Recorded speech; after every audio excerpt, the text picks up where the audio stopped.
শিক্ষক রয়েছে 14 জন, অথচ শিক্ষার্থী মোটে 10। শিক্ষা প্রতিষ্ঠানে নেই আসবাব, ব্ল্যাকবোর্ড কিংবা কোনো পাঠদান কার্যক্রম। বছরের অধিকাংশ সময় পাঠদান হয় না এগুলোতে, এমনকি শিক্ষকরাও নিয়মিত আসেন না।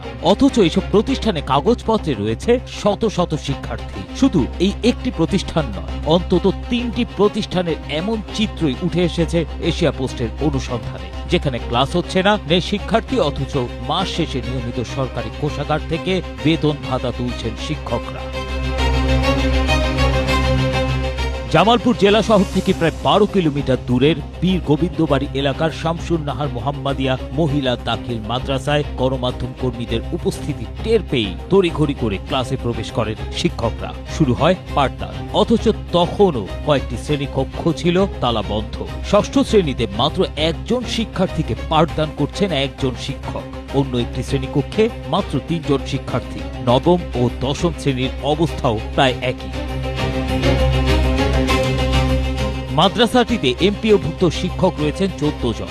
নথিতে 236 জন শিক্ষার্থী দেখানো হলেও সরেজমিনে দেখা যায় মাত্র 10 থেকে 14 জন শিক্ষার্থীকে। টিনের ঘর, ভাঙ্গা টিনের ঘর, বৃষ্টি আসলে পানি পড়ে, এই সমস্ত দেখিয়ে ছাত্ররা অনুপস্থিত থাকে। তো অনুপস্থিতের মধ্যে আবার কোনো দিন ভালোই উপস্থিত থাকে। জামালপুর সদর উপজেলার শাহবাজপুর এলাকার উত্তর কৈডালা স্বতন্ত্র ইবতেদায়ী মাদ্রাসার চিত্র আরো ভয়াবহ।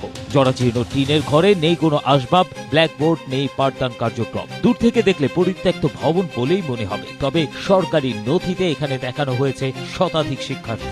সেই তথ্যের ভিত্তিতেই প্রতিষ্ঠানটি এমপিও ভুক্তির আবেদনও করেছে। সরেজমিনে মাদ্রাসায় গিয়ে কোনো শিক্ষক বা শিক্ষার্থীর উপস্থিতি পাওয়া যায়নি। পরে সাইনবোর্ডে দেওয়া মোবাইল নম্বরে একাধিকবার যোগাযোগ করার চেষ্টা হলেও সংশ্লিষ্ট কারোর সঙ্গে কথা বলা সম্ভব হয়নি।